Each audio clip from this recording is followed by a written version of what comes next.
Well, Oregon has remained ranked ahead of Texas. Both have one loss, and Texas has a win at Alabama. The Oregon State game can help Oregon stay in that spot. Here we go. You are Locked On Ducks, your daily podcast on the Oregon Ducks, part of the Locked On Podcast Network, your team every day.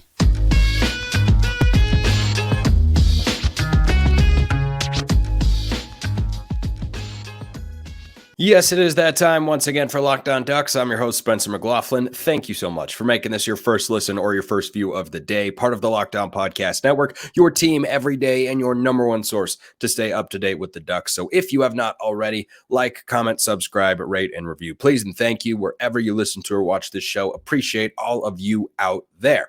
Lots of ways to send mailbag questions in: YouTube, Twitter. SUBTEXT is how you get priority. Go to joinsubtext.com/LockedOnDucks. Link in the description below wherever you listen to or watch this show. And a question came in over there about the debate between Oregon and Texas. So throughout the editions, weekly editions is how I should have phrased that, but English is hard sometimes, of the college football playoff rankings, Oregon's been ahead of Texas. And that has been a good thing for the Ducks, because Texas, thanks to their win in Tuscaloosa, is serving as a wonderful buffer between Oregon and Alabama. So, as a result, the question then becomes, well, why is Oregon ahead of Texas? And that's what one of you wanted to know. The answer is Oregon's consistent performances week after week after week against any caliber of opponent. So, Oregon's schedule, the best win the Ducks have is at Utah, 35-6 against a team that either should be ranked or Tennessee shouldn't be ranked. And Tennessee being ranked is a laughable, comical, inexcusable joke of a notion from the College Football Playoff Committee. It's actually embarrassing. It's embarrassing. In their last 2 weeks against ranked teams, they have lost 74-17. They're getting absolutely housed. And yeah, Utah has been blown out twice. Okay, fine. If you don't like blowouts, then don't put Tennessee in the top 25. That SEC bias is pretty ridiculous. That is why I want Texas to continue to serve as a buffer between Oregon and Alabama, because the Big 12 stinks compared to the SEC and the Pac-12 for that matter, but especially the SEC. So why is Texas behind Oregon? The consistent performances of the Ducks have been helping. To begin Pac-12 play, Colorado, Stanford, inferior opponents, 42-6. Come out against Washington, ranked team, still unbeaten, on the road, lose by 3 points. That was a good performance from the Ducks, just wasn't the one that they were hoping for. After that game, Washington State, bad first quarter, and then 22-point lead with a minute to go, win 38-24. Cal, the following week, 63-19. USC, not the best performance, but certainly not a terrible one. So week after week, and then there was Arizona State last week, 42-0 at the half. That has been a feather in Oregon's cap, and that's one of the reasons they've had the edge over Texas. Texas, in the last 3 weeks, here are their outcomes. At Iowa State, 26-16. That's essentially an outcome I compare to Oregon's game at Texas Tech, and that was in week 2. We all know everyone values the more recent weeks than the less recent weeks. The week before that, on the road, bad TCU team, 29-26. They scrape by. Results should matter. Results do matter, but style points matter as well when you're talking about a subjective vote by a committee. The week before, against Kansas State, a team I'd argue is comparable to Utah. Texas had them at home and needed overtime. 33-30 was the final score. They blew out BYU the week prior. Okay, credit. But Oregon's got a lot more blowouts against those teams than Texas does. And the week before that, Texas at Houston, not a good team, new to the Power 5, 31-24. If not for a bad spot, Texas might have lost the game. Now, Texas does have a good win against Kansas that is comparable, I think, to Oregon's game against Utah. The Jayhawks are also 7-4. I think those two playing would be a good game. Texas also has the better win between the two teams. That is unquestioned. And for people who say, well, Texas got the better win, how can they be behind Oregon? Your wins absolutely matter. No one is sitting here saying that that win doesn't matter, that it shouldn't factor in to how strong Texas's resume is. It is not, however, the only thing that matters, because what you do in every other game matters too. So, for example, Texas's loss to Oklahoma, comparable in many ways. I compared the Oregon-Washington game to the Red River game from the week prior, and it was basically the same game. Texas lost that one too.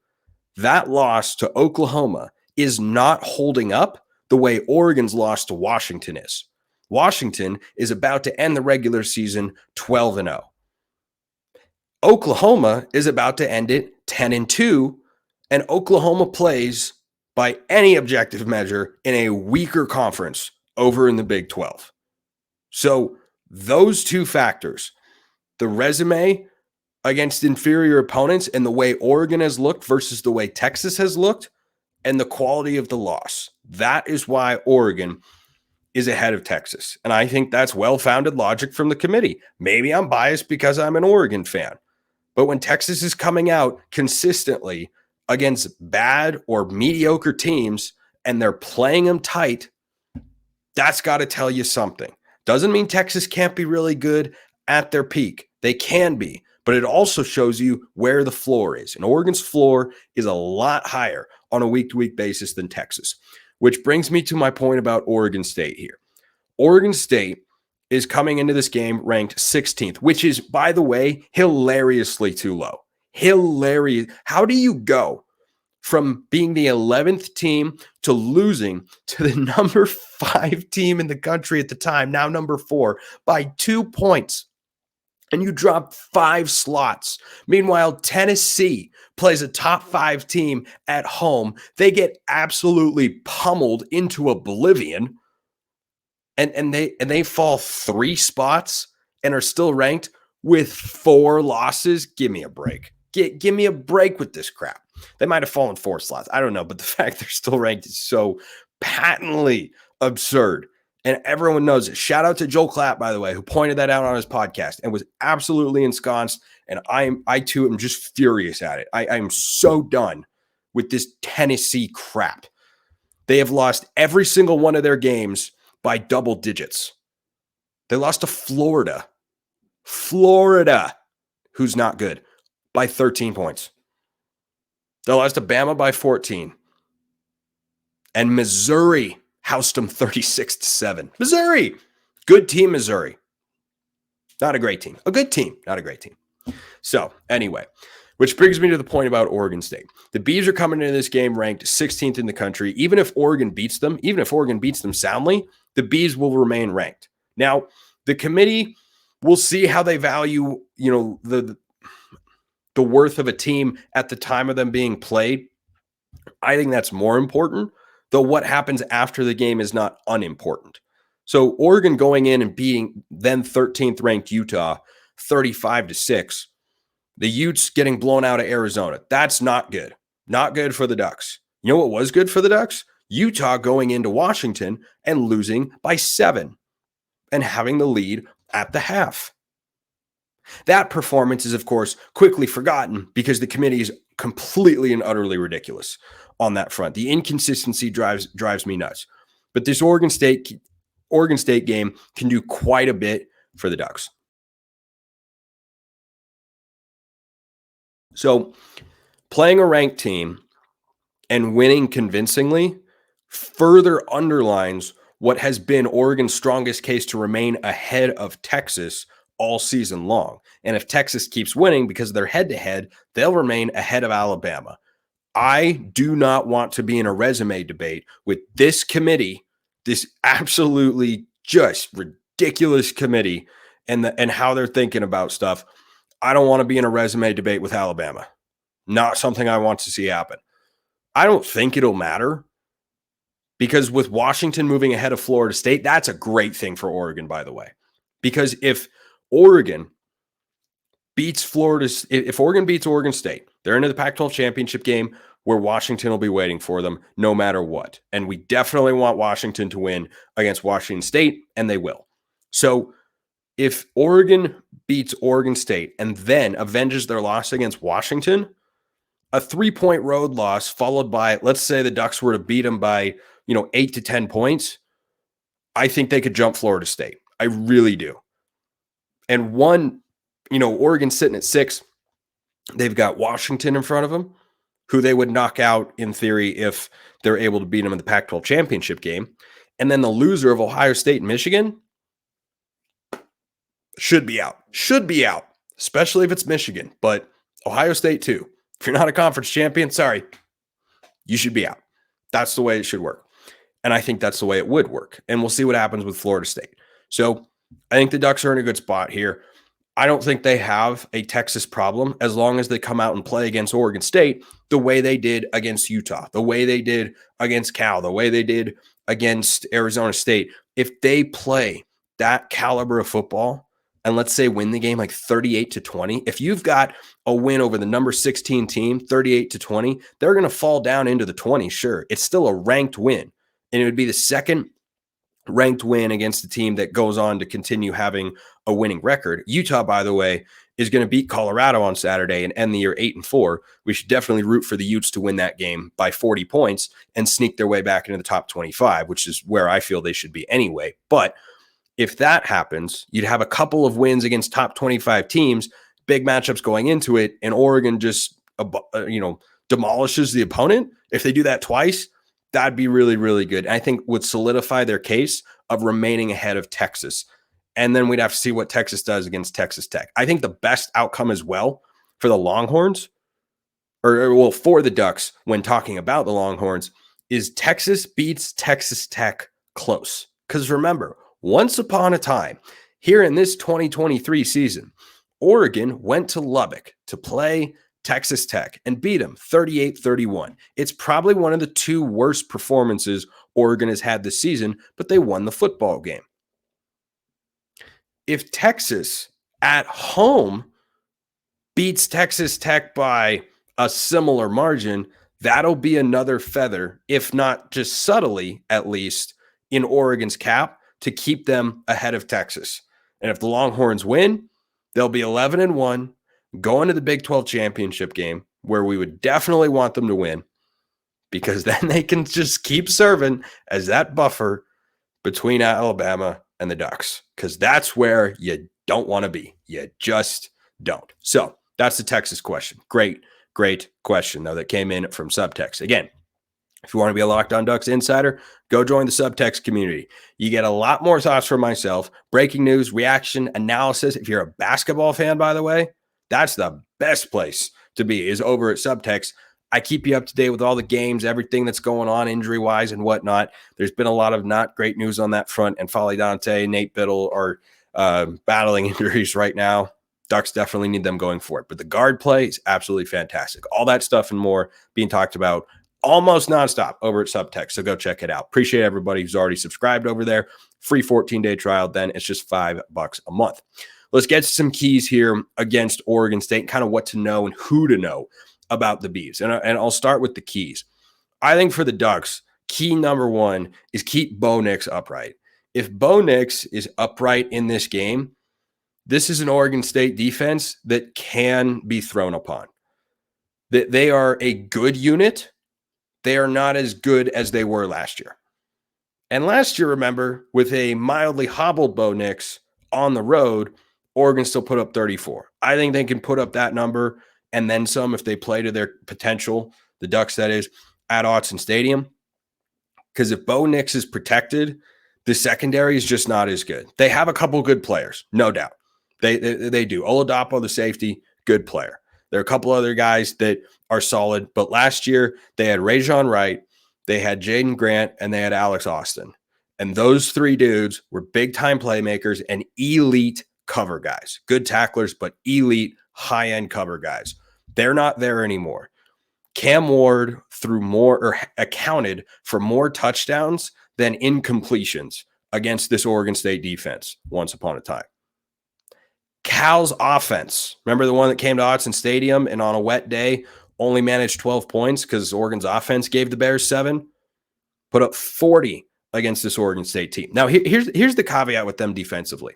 They're not bad getting after the passer. Their sack numbers this year have been solid. They've got 36, I think is the number. Andrew Chatfield, the Florida transfer, he's a really good player. He's got 9. I think that's the guy you got to slow down. You slow down Andrew Chatfield, and I think the rest of that pass rush is just not good enough to wreak havoc on this Oregon offense. And the offensive line has been so good at protecting Bo Nix. They've been great. The offensive scheme and Bo have also been great. And that's why that sack number is so low for Oregon this season. I think it's actually like at 4. I want to double check that real quick. But I think this offensive line has played really, really well. Having balance, sure. Yeah, that's something you'd like to have. Bo Nix has also thrown for over 400 yards in back-to-back games, and he has been sacked 5 times this year. That's an awesome number. It is a function of Bo Nix being healthy and being able to remain mobile, the offensive line playing well, and the offensive game planning from Will Stein and company just being so good every single week. The timing with which Bo Nix throws the football, the confidence with which he knows, hey, I'm going here, here's why, and this guy's going to be open. It's been great. And if Bo Nix is not disrupted, yeah, I think he could have another big day. I think he could go 350 plus and a couple of touchdowns. And Oregon State has had their moments covering this year. Ryan Cooper is one of their best defensive backs. He'll probably be the guy matching up with Troy Franklin. I think that's a matchup that Troy Franklin can win. Why? Because Troy Franklin tends to win every matchup that he goes up against. And Oregon State, better secondary a year ago. Rajon Wright was one of their really good cover corners that they lost.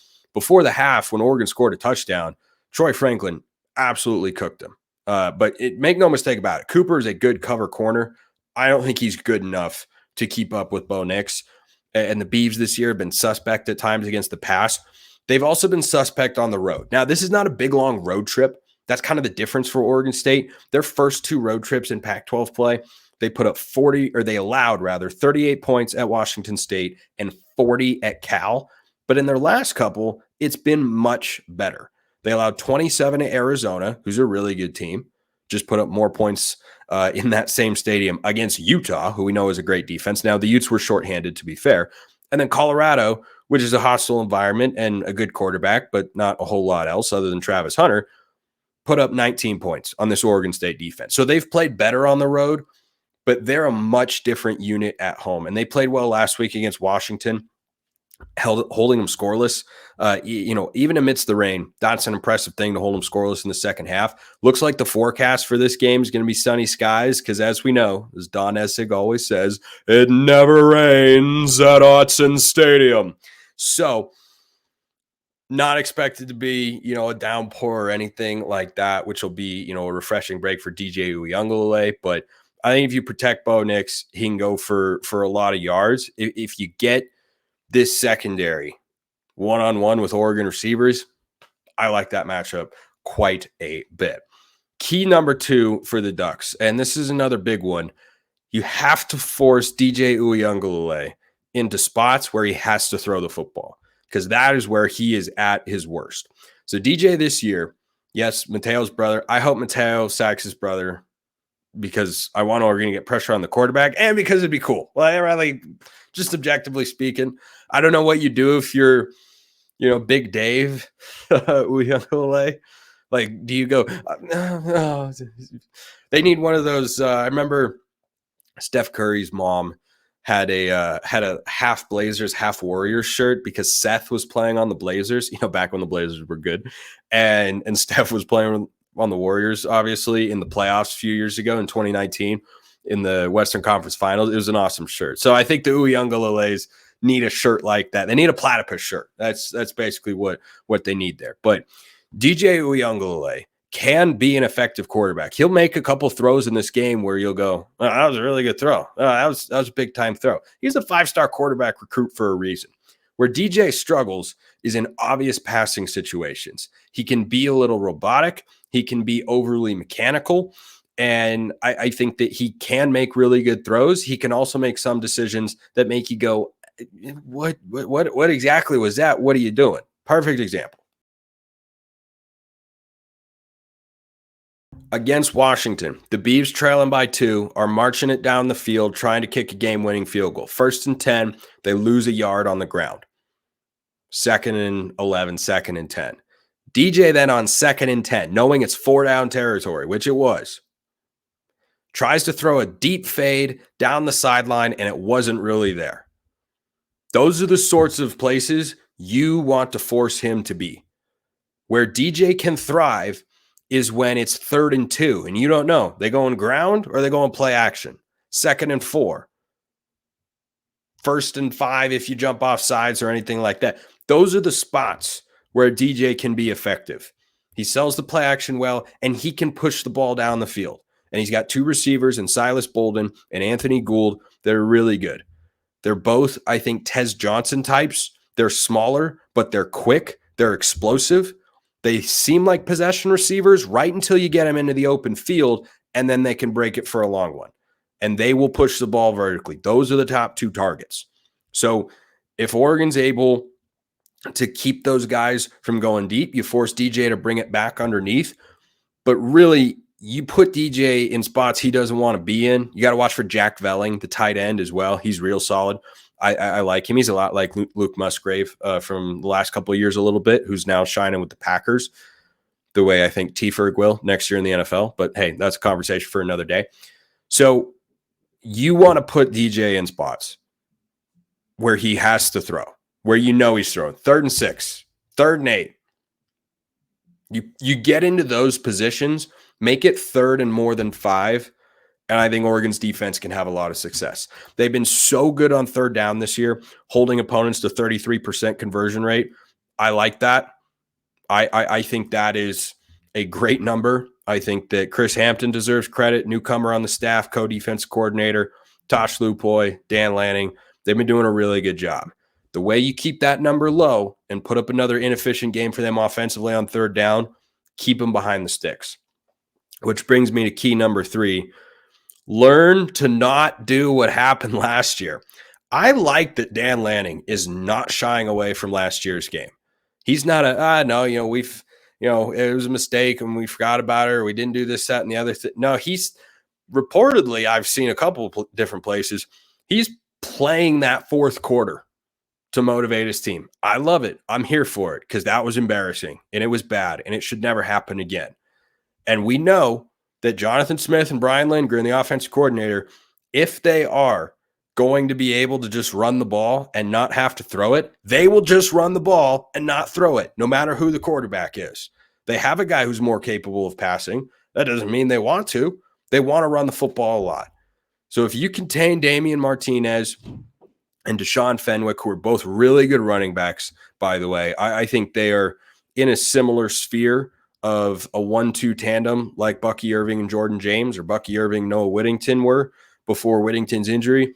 I really like those 2 guys, Martinez and Fenwick. They're really good. I also like everything about this Oregon defense.